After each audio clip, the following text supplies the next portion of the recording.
नमस्कार, बहुत स्वागत है आपका आश्रम यूट्यूब चैनल पर। आज हम जानेंगे अपनी हस्तरेखा को पहचानेंगे, हथेली की प्रमुख रेखाओं को जानने का प्रयास करेंगे। सबसे पहले जान लें, अंगूठे के इस स्थान से मतलब इस फिंगर और इस फिंगर के बीच से निकलकर इस प्रकार से घेरती हुई शुक्र को घेरती हुई जो रेखा होती है, इसे हम जीवन रेखा या आयु रेखा कहते हैं। मैं यहाँ पर लिख देता हूँ, ये आयु रेखा, इसे हम आयु रेखा कहते हैं। इसी स्थान से एक रेखा सटती हुई या कभी कभी अलग से निकलती है, जो इस प्रकार से नीचे की ओर या स्ट्रेट जाती है, इसे हम कहते हैं मस्तिष्क रेखा। मस्तिष्क रेखा, हेडलाइन। हमारे बुद्ध पर्वत के ठीक नीचे से निकलकर जो रेखा इस प्रकार से जाती है, इसे हम हृदय रेखा कहते हैं। हृदय रेखा। ये तीन रेखाएं प्रमुख रूप से हमारे हथेली में विद्यमान रहती है।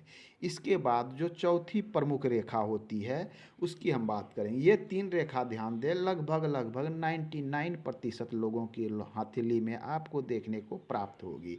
चौथी प्रमुख रेखा होती है जिसे हम लक लाइन या भाग्य रेखा कहते हैं। हमारा भाग्य का स्थान शनि होता है, मतलब ये मिडिल फिंगर जिसे बीच वाली उंगली है, इसके नीचे का जगह शनि का होता है। यहाँ पर पहुँचने वाली कोई भी रेखा भाग्य रेखा कहलाती है। वो कहीं से भी निकले, लेकिन उसका पहुँचना हमेशा शनि पे होता है। ये देख लीजिए, इस रेखा को हम भाग्य रेखा कहते हैं। ये ध्यान दें कि ये रेखा हो सकता है कि यहाँ मिडिल से शुरू हो सकता है कि ये चंद्र से शुरू हो सकता है कि ये जीवन रेखा से शुरू हो सकता है ये शुक्र से शुरू हो सकता है कि ये आपकी मणिबंध से शुरू हो। मतलब इसके उद्गम स्थल कई हो सकते हैं, लेकिन ये जाता कहाँ है? शनि क्षेत्र पर जाता है। जब शनि क्षेत्र पर पहुंचने वाली रेखा को हम भाग्य रेखा कहते हैं। कोई कन्फ्यूजन नहीं, जो भी रेखा शनि पे पहुंचेगी वो भाग्य रेखा ही कहलाती है। शनि का क्या होता है? न्याय के देवता है, कर्म का क्षेत्र होता है, भाग्य का क्षेत्र होता है। ये हमारी भाग्य। इसके बाद जो प्रमुख रेखा होती है उसे हम कहते हैं सूर्य रेखा। अब सूर्य रेखा कहाँ होती है? आपके सूर्य पर्वत पर। आइए थोड़ा सा मैं इसे साफ कर लेता हूँ।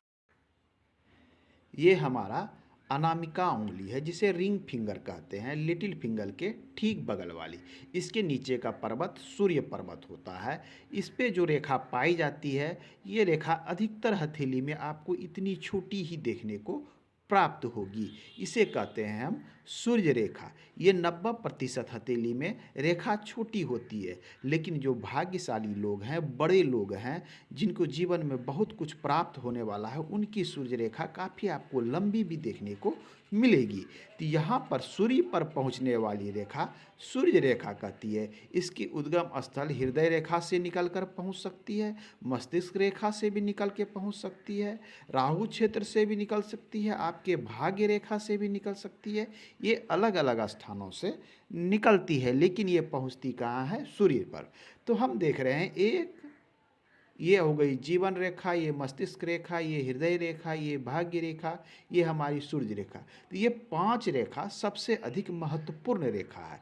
छठी रेखा की विषय में बात करें तो हमारी हथेली के मणिबंध की रेखा को देखिए। ये रेखा महत्वपूर्ण होती है। हमारी कलाई में जो इस प्रकार की रेखाएं बनती है हथेली के ठीक निचले स्थान पर, उसे हम मणिबंध की रेखा कहते हैं। ये रेखा संख्या में 1 भी हो सकती है, 2 भी हो सकती है, 3 भी हो सकती है, या कभी कभी ये आधे आधे भी होती है। इसे हम मणिबंध की रेखाएं कहते हैं। ज्योतिषी शास्त्र में इसका बहुत महत्व है। कभी कभी ये 4 की संख्या में भी होती है, लेकिन ये 4 की संख्या में लाखों में किसी एक व्यक्ति की हथेली में होती है। ऐसे जातक बहुत ही भाग्यवान होते हैं।